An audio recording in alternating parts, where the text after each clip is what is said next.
2 मई 2011 को अमेरिका ने Al Qaeda chief Osama bin Laden को मौत के घाट उतार दिया था।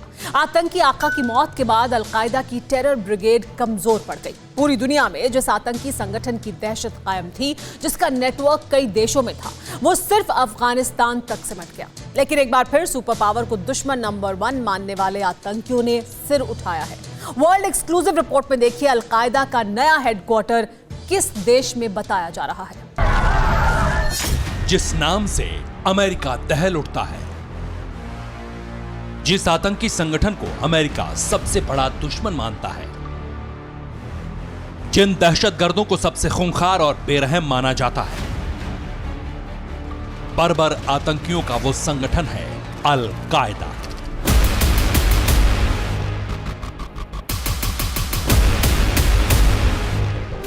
वही अल कायदा जिसका आका ओसामा बिन लादेन हुआ करता था, वही अल कायदा जिसने अमेरिका में घुसकर खून खराबे का खेल खेला।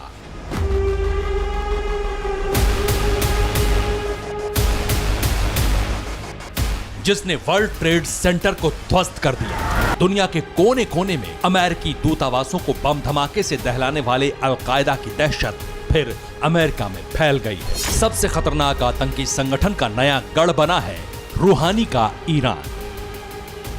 अमेरिकी विदेश मंत्री माइक पोम्पियो इसकी तस्दीक कर रहे हैं। सुपर पावर को पक्का यकीन है कि अल कायदा का टेरर नेटवर्क उस खाड़ी मुल्क में तैयार हो चुका है जो अमेरिका का जानी दुश्मन है, यानी ईरान। पीछे है तेहरान में अल कायदा में दूसरे नंबर के नेता अब्दुल्ला अहमद अब्दुल्ला उर्फ मोहम्मद अल मसरी का मर्डर, जिसे मोसाद और CIA ने ज्वाइंट ऑपरेशन में मार गिराया था। मसरी की हत्या 7 अगस्त 2020 को तेहरान में हुई थी, जिसके बाद अमेरिकी एजेंसियों ने ईरान में अल कायदा के नेटवर्क की पड़ताल शुरू की। नतीजे चौंकाने वाले थे। ईरान में अल कायदा का नेटवर्क साल 2015 से एक्टिव हो गया था।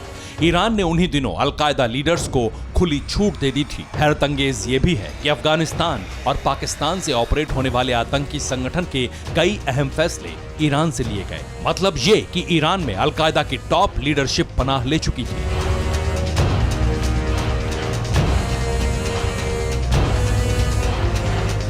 मौजूदा वक्त में अल कायदा का चीफ अयमान अल जवाहिरी बताया जाता है। हालांकि उसकी मौत की भी खबरें कई बार आई हैं। अक्टूबर 2020 में जवाहिरी की मौत का दावा किया गया था, लेकिन इसकी पुष्टि अब तक नहीं हुई है।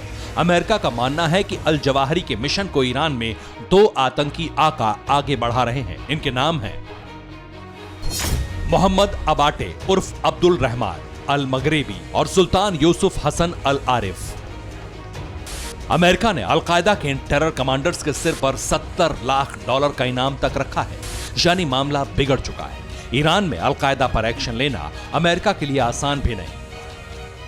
ईरानी रिवोल्यूशनरी गार्ड्स, विद्रोही लड़ाके, कुद्स फोर्स के साथ अब ऐसे खूंखार दहशतगर्द खड़े हैं जिन्हें खून बहाने का बहाना चाहिए। अल कायदा की टेरर रूट खाड़ी मुल्कों में फैलने लगी तो सुपर पावर के कई दोस्त देश तबाह हो सकते हैं। ईरान में बैठकर अल कायदा के दहशतगर्द इजराइल पर कभी भी बड़ा हमला अंजाम दे सकते हैं। इसमें कोई शक नहीं कि अमेरिका का साथ देने वाले सऊदी अरब को भी अल कायदा से लोहा लेना पड़ेगा। लेकिन ईरान अपने देश में अल कायदा आतंकियों के होने के दावे को खारिज करता है।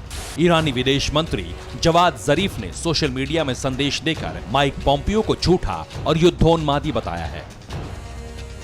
इन दावों से अलग एक हकीकत यह भी है कि ईरान शिया मुस्लिम बहुल देश है, जबकि अल कायदा कट्टर सुन्नी मुस्लिमों का संगठन। इसलिए दोनों में सांठ-गांठ पर शक जताया जा रहा है, लेकिन सबूत सॉलिड है। अल कायदा की जड़ें ईरान में गहरी हुई तो पूरी दुनिया खतरे में होगी। ईरान किसी भी दिन एटम बम बनाने का ऐलान कर सकता है। अगर ईरानी परमाणु बम दहशतगर्दों के हाथ लगा तो महाविनाश मच सकता है। Bureau report, TV9 Bharatvarsh.